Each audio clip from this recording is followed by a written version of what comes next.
Hi, this is Robert Clickybeard with the Commercial Landscaper Podcast. I'm going to take about 20 minutes of your life to deliver some amazing content from accomplished leaders and business owners to help provide you with great Iron Man mindset ideas to help you scale your business to become a better leader and push yourself out of your comfort zone. We have now doubled our audience. We really hope you enjoy these shows and really encourage you to like and share with friends, family members, and your network. Based on my book, The Iron Man Mindset for Entrepreneurs, I want to try and pull out one insight you could take back from your business on every single show. And ultimately, my goal is to try and make you less mistakes than I did and make your company more profitable. I'm also super excited to share that finally we've gone live with our digital courses on the Wilson 360 website, wilson-360.com. Cheers, everyone. Hi, this is Robert Clickybeard with the Commercial Landscaper Podcast. Really excited today to be joined by Autumn Conover. Autumn. Thank you so much for having me. I appreciate the opportunity. So just for our many listeners, I'd love to just hear a little bit maybe about, well, first of all, about you, just your background, how you got into the industry. And then I know, obviously, you work for a large company. I'd love the audience just to hear, about the size of that company, just so they know the sort of the scale of company that you work with. So, I started back in the nursery business back in the late 80s and worked at a nursery all through high school and just really fell in love with plants and horticulture in general. I had many opportunities to just continue to grow my career through multitudes of experience. So I worked in the nursery business and then I moved on to working in interior-scape for several years. I did both sales and installations and maintenance for several years. Then I got into residential landscape, custom landscape design and installation. Did that for a few years.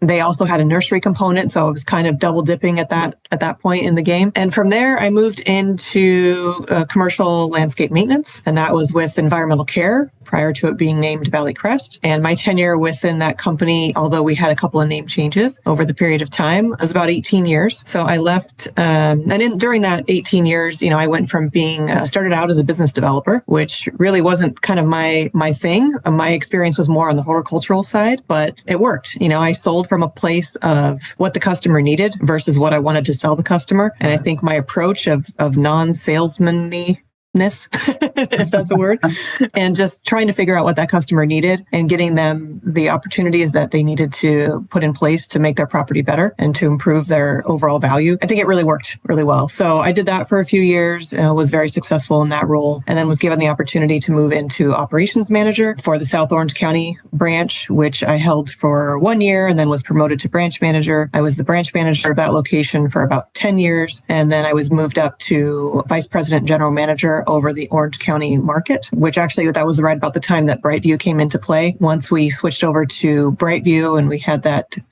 ownership shift, that's when I was moved into the vice president general manager role and oversaw the Orange County market, which at its peak, including several acquisitions, was about 7 branches and about $45 million in annual revenue. And after that, I moved on to Gothic, and Gothic really brought to me and still brings to me the sense of family culture that I really appreciated about the environmental care Valley Crest days. Bert Sperber was a wonderful man who taught us many lessons, and the most important one of those was get to know your people. You should know the name of every person that works for you. You should know the name of their spouse. You should know the name of their kids, and you should be having personal conversations with all of these people because these are the people that are really getting out there and doing the work, and they're why we all have jobs. And that sense of humble leadership, servant leadership was really important to me, and that's what I found in Gothic, and I continue to find in Gothic. Gothic is now heading to that $500 million mark where we exceeded 400 million in 2024. We've got about 2,500 employees, growing very rapidly. I was brought on back in 2018 as the regional manager. So my area is basically Southern California. So I have Orange County, South Los Angeles, the Inland Empire, and San Diego markets. So that's kind of where I'm at currently in my career. Awesome. Very impressive. Thank you so much. Yeah, it's been a great ride, and over 36 years, I guess, in this industry, which gets harder to say as time goes on, but I got the gray hairs now to prove it. So I keep telling people that's why I have no hair left. all the stresses, but no, it's a great industry, and I think you appreciate that as well. And just I love what some of the terms used about servant leadership and taking care and understanding the people part of the business, whatever level they're in, or even the supporting families. Because you're right, they're super important to somebody being successful in business. Absolutely. I mean, without the guys out in the field getting the work done, none of us would have jobs. So I make it a point every single time I go out in the field and go visit our crews working in the field or attend, say, an employee appreciation barbecue, to get up there and thank them for what they do, because without them, literally our company wouldn't exist. And they're the backbone of what we do every day. I've got so many questions going on in my head, so we may not get through everything today, but maybe we get you back on. But I know offline we talked about, on that people in the field element. I've now done 200 odd episodes, and to hear the stories about some people who, we started off with having, being on a lawnmower or spraying or something, and now they're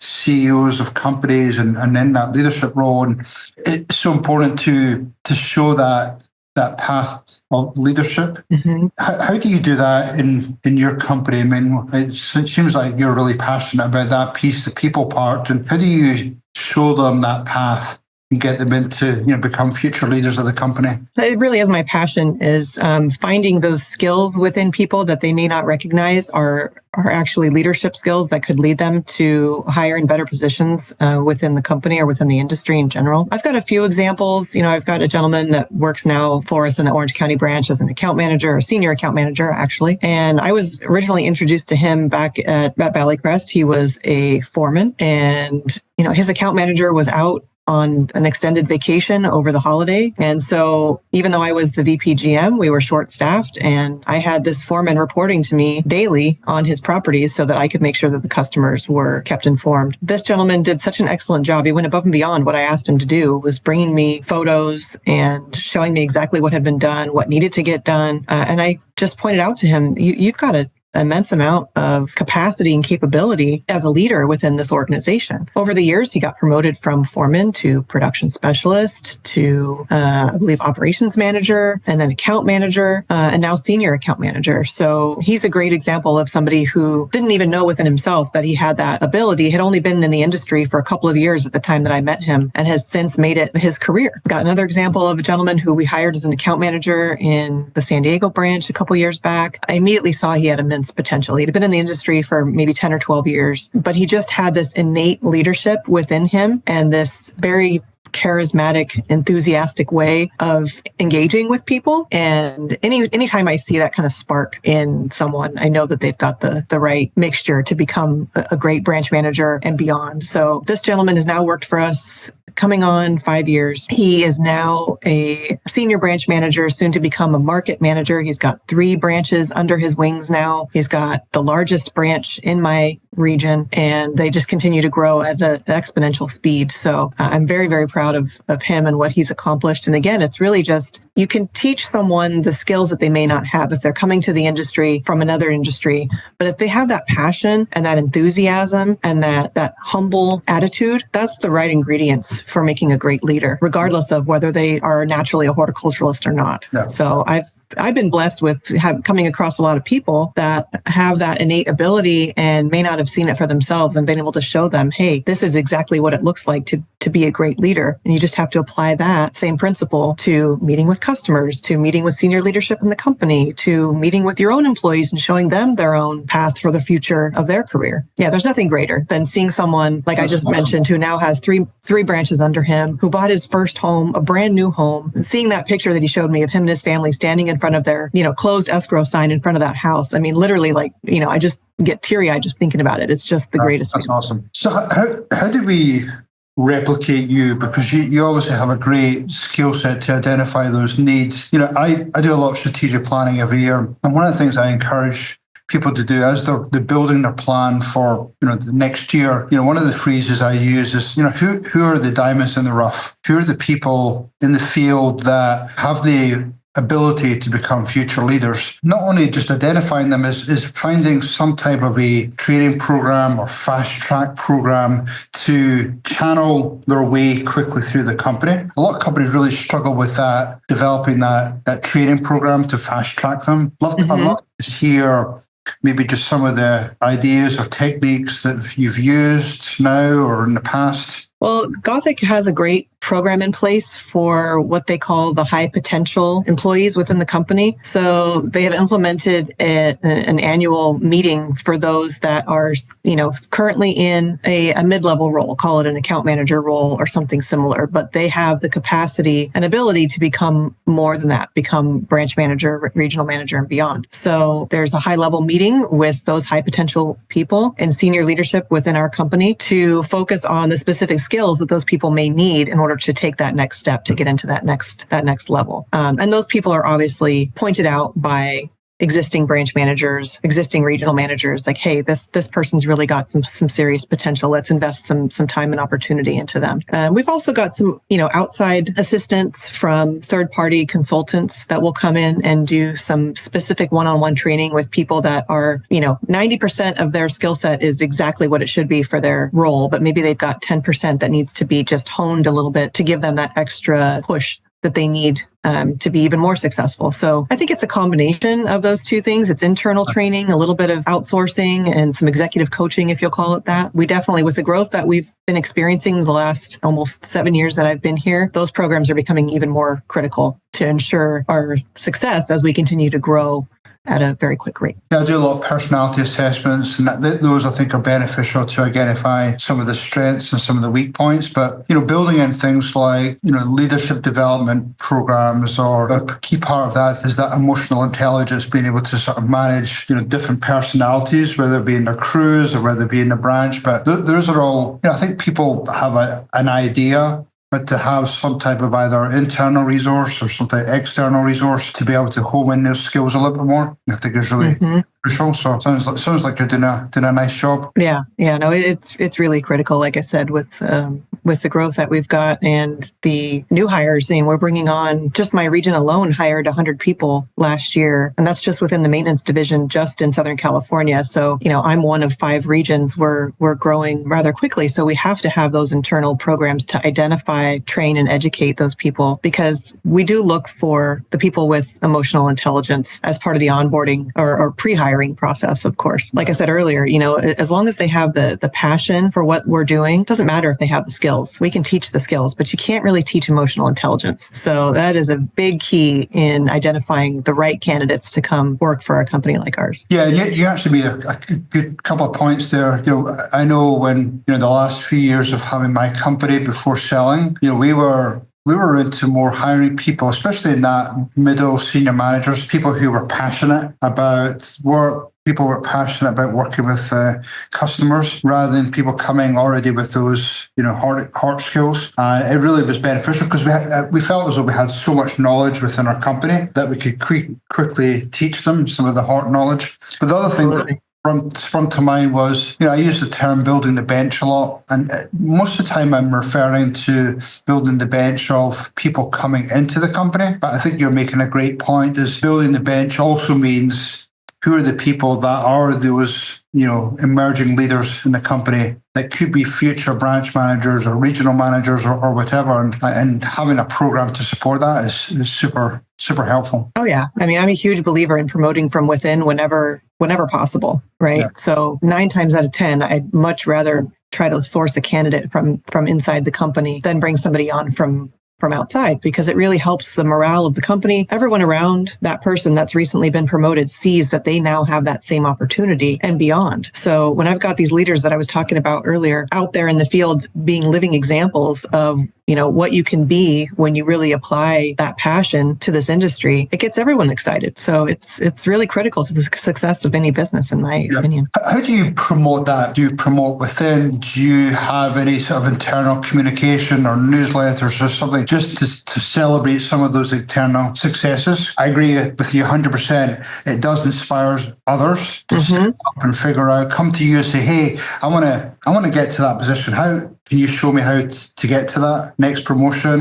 Yeah, absolutely. So the company has a quarterly newsletter that goes out to everyone in the entire organization, and it really highlights the people that have been recently promoted. We also have an annual summit that we have once a year where we get together regionally, our construction and maintenance divisions, and those people that were recently promoted are celebrated in front of everyone in the region. So we make it it's a big important focus for the company to focus on, look at all these people that have worked for us for X amount of years, and they've gone through what we call the ladder of success. So the ladder of success could be someone, like I mentioned, where they started out as a gardener, then they went to a foreman and production specialist all the way up. And we create videos for those people, and have them tell their own story. And then we put that story up on a big screen and let everyone in the room observe exactly how that person achieved that goal. So it's really impactful to be able to share those stories across the company. How do we get more women into business? I mean, you're a prime example of somebody who's gone at lower level, and I think just because of your values, what you're passionate about,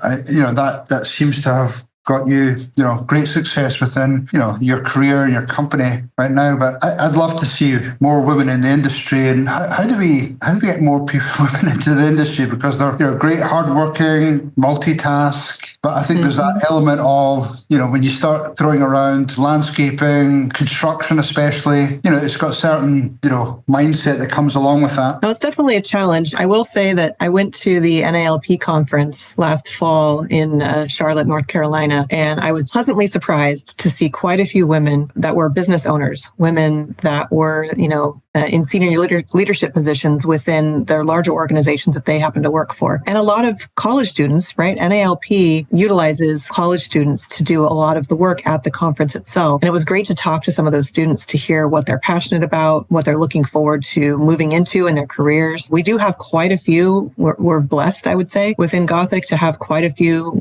female leaders in the company, anywhere from account managers, branch managers, regional managers, the CEO, my boss, not Aduna. We've got quite a great complement of female leaders in this company, but I don't think it's as prevalent as it should be. And so hopefully that, focus continues within the industry associations to continue to promote the idea of a career path for women within this industry, both in maintenance and construction. Getting close to wrapping up here, but if we have a bunch of women listening to this podcast and thinking, I'd love to get to where Autumn is, what would be maybe some tips, advice on how to, move up with either within that company, within the industry? What would be some of the key things you would share? I would say persistence pays. For me, I don't take no for an answer. I never have. I'm passionate and I'm very persistent. So I think that those have been my keys to success. Is if you know what you want, you go out and get it. You just don't take no for an answer. Be the person that knows the most